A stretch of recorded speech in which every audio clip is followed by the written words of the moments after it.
about strengthening younger preachers. Kwa hiyo tunazungumzia habari ya kuwatia nguvu wahubiri vijana. Brother Petrillo spoke earlier about the need to encourage one another. Ndugu Petrillo hapo awali alizungumzia swala la kutiana moyo mmoja na mwingine.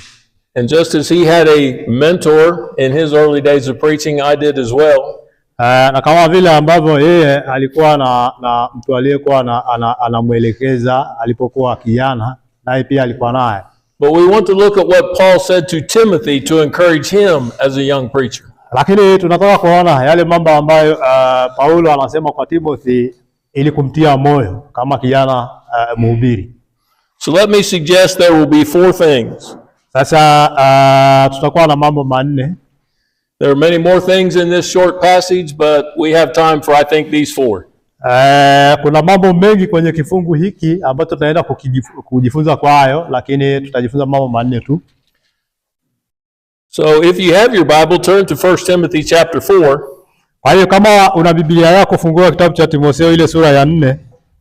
And we'll look first at verse 14. Na tuanze kwa kuangalia ule mstari wa 14. You'll read that please. Na tusome.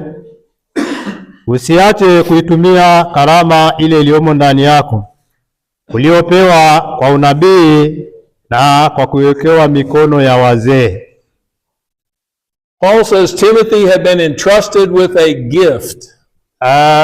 Paulo anasema kwamba Timothy alikuwa na karama. This gift came to him through prophecy and the laying on of the elders' hands. Na ile karama aliweza kupata kwa kupitia unabii na kwa kuwekewa mikono ya wazee. This gift was the gift of working in the ministry, of preaching the word of God. Na ile karama ni ya kufanya kazi ya Mungu. If you'll go and read Acts 13:1-3, you'll see the elders there laying hands on Paul and Barnabas, giving them a similar commission as they sent them out on that first missionary journey. Kama utasoma Matendo ya Mitume sura ya 13 mstari wa kwanza mpaka wa 4, utaona pia Paulo na Barnaba wanawekewa mikono ili wakafanye kazi. So Paul encourages Timothy, don't neglect this gift. Kwa hiyo Paulo anamtia moyo Timotheo, anamwambia usiache ile karama ulio nayo. Don't take it for granted. Yaani ile karama usiwe nayo kwa bure tu. Don't think that it's not that important. Usichukulie kwamba ile karama sio muhimu. Because eternal destinies kwa sababu are dependent on it. Kwa sababu mwisho wa kila kitu inategemea sasa ile karama umeitumiaje. Both yours and others. Na itategemea kwako wewe na kwa wengine. And we will talk about that in more detail a little bit later. Na hayo mambo tutazungumzia kiundani zaidi baadaye kidogo. Satan wants you to not pay close attention to this gift. Shetani anataka wewe usichukulie kwa ukubwa huo kile kipawa ulichonacho.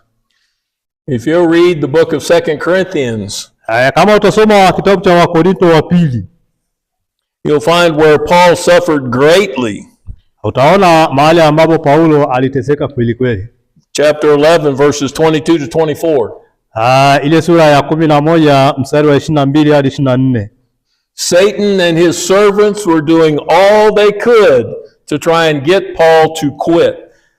Kwa hiyo shetani alifanya kila alichoweza kufanya kumfanya Paulo aache ile kazi aliyokuwa anafanya.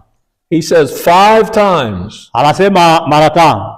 He received 39 stripes. Alichapwa viboko 39. 3 times. Mara 3. He was beaten with rods. Alichapwa kwa viboko. He was in peril among false brethren. Alikuwa ni adui wa wale ndugu wa uongo. Robbers. Alikuwa adui wa uaji. He suffered shipwreck. I believe it was 3 times. Na aliweza kuharibikiwa na meli baharini mara 3.